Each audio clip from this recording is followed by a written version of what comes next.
Nuance with Nikki, and it's all eyes on South Africa. By the way, guys, if you come from another country and you call it South Africa or South Africa, you're saying it wrong. You got to think about it as one word. It's South Africa. That's how we say it, okay? Considering you guys all have eyes on us lately, I am loving it.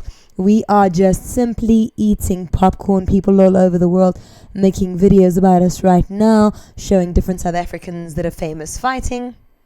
Worth 300 billion, but we can't tax you on those stocks because you haven't sold the shares, so you don't have the money, right? But you're worth the money, but you don't have the money. And I understand the argument. They go no, you don't have it. It's just what it's worth, because it will also crash, and then you have nothing, so we can't tax you on it. Then I'm like, okay, I understand that. So you can't tax the people on a thing because they don't have it. It's just there. Then so what I gather from this is that Trevor Noah from Gauteng, South Africa, that is Soweto, Johannesburg, Gauteng, South Africa, has been calling out Elon Musk, and I'm sure a lot of you dismissed him as a wokey, as you guys overseas say. Mix Trevor Noah's razor-sharp wit with Elon Musk's ego the size of Mars.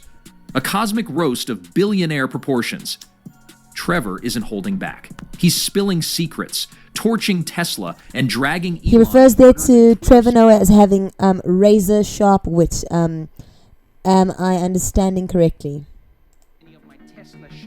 Then they're like, what are we loaning? What do you get when you mix Trevor Noah's razor-sharp wit with Elon Musk's ego the size of Mars? A cosmic roast of billionaire proportions. Trevor isn't holding back. He's spilling secrets, torching Tesla, and dragging Elon harder than Twitter's stock price after one of his... What you also get, and what you better acknowledge, that the people most positioned to speak out against South Africa and South African racists happen to be South Africans. Guys, no matter where you come from, the USA, the UK, Nigeria, I'm sorry I keep calling you guys out, but no matter where in the world you come from, when you are dealing with the topic of race or politics with South Africans, you are now swimming with the big boys. You are now going into a level of discourse that not even you, with all your protagonist energy, have been accustomed to before this. And you know one Trevor Noah. You know one Elon Musk. We know 60 million South Africans. Musk we have today, because Biden holds a summit at the White House, an EV summit, but he doesn't invite Elon Musk. Do you think that was a seminal moment? Elon Musk, the man who wants to save humanity by launching it into the cold, dead vacuum of space. Because Earth, with all its breathable air and working toilets, is just too mainstream. Ah yes, Mr. Read half a physics textbook and decided I'm Iron Man. Once again, showing the world that being a billionaire doesn't require emotional intelligence, common sense, or, apparently, a fully functioning moral compass. To understand the world in which Elon Musk grew up, what you probably most likely need to do to get a full 3D picture, as I always say, listen to South Africans on South African issues.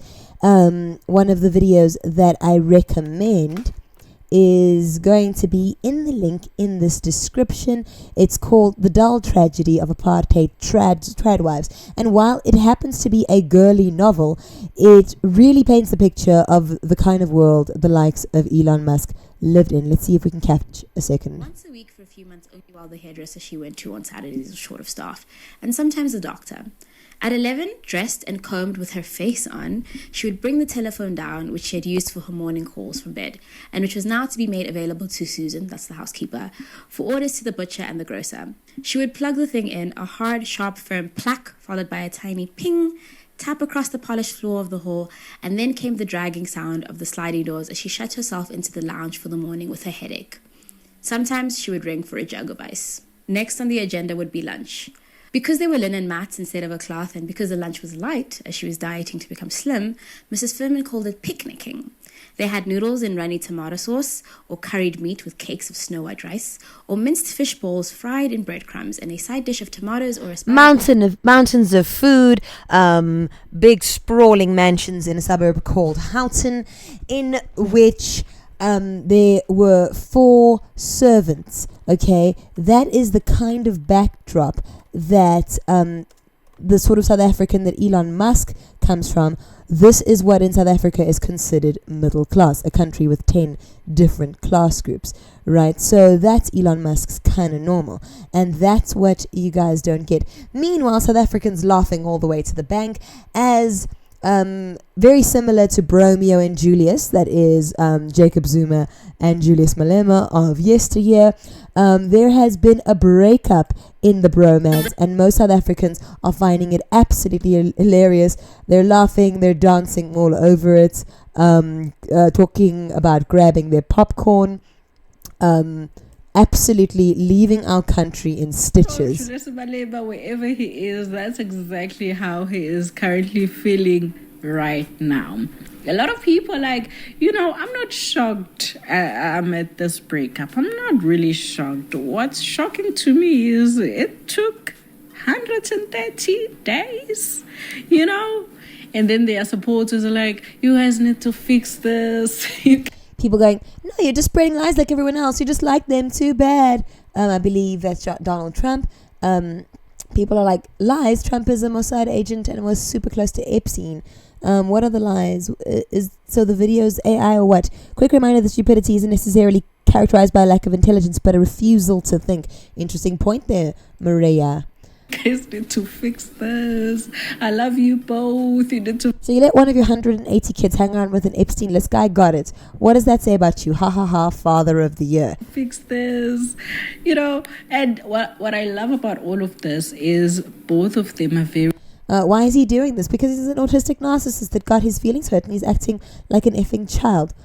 Honestly, maybe the accusations about being really high on drugs were true. Maybe he's losing his mind. This is an over-the-top reaction, commenters saying over there. Very active on socials. We're getting front sit, okay? We're getting front sit, and other people are like, what's going to happen with the 49 refugees? This thing of dropping files during an argument is a skill we're born with. No DNA, just RSA. Goodness, they're not even neutralized as yet. It hasn't even been 3 months. What was that? The moment when... What did they say there? The moment when the 49 are forgotten, the refugees... They're not even neutralized as yet. Realize they're about to be deported because of the fight between Trump and Elon Musk. Well, I hope they find themselves a country because they said goodbye to this one and Abahambe. Goodbye, toodaloo, don't sit swear, like a blay. Hope the Netherlands will take you. It hasn't even been 3 months.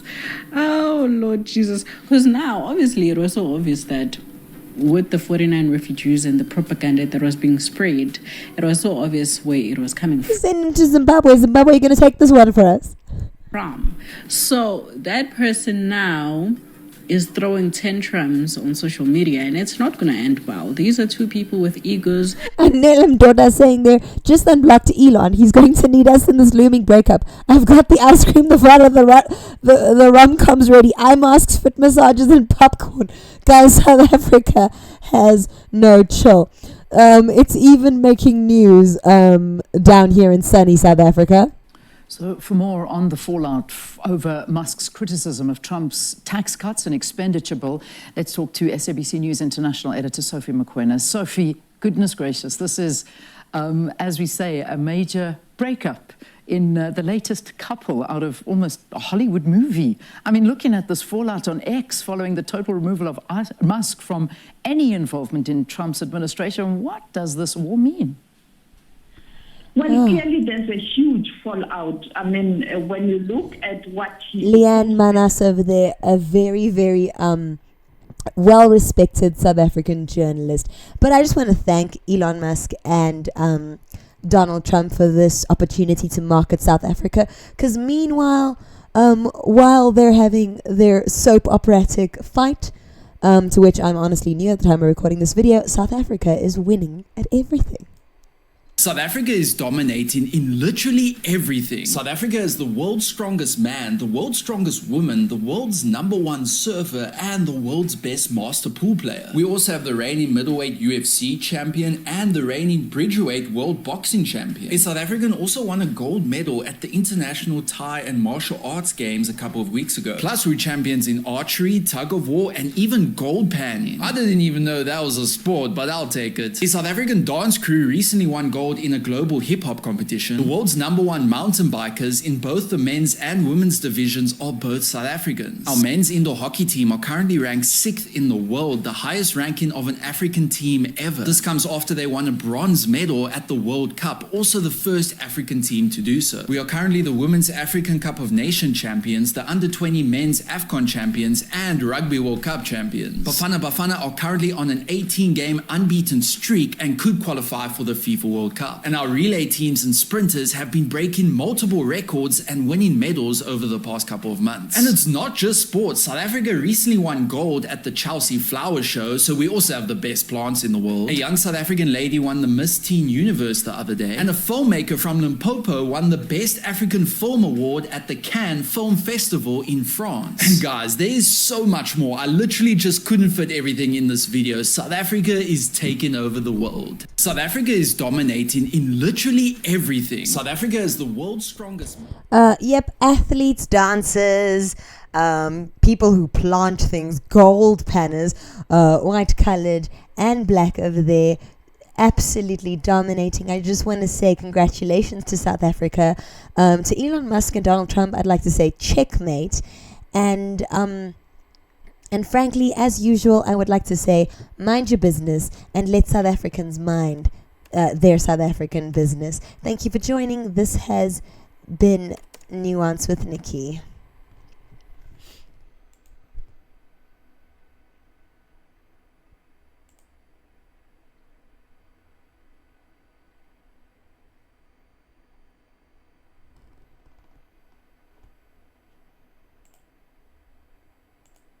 Like this, Bafana, Savannah, South Africa, Savannah, Bafana, Savannah, South Africa, Savannah.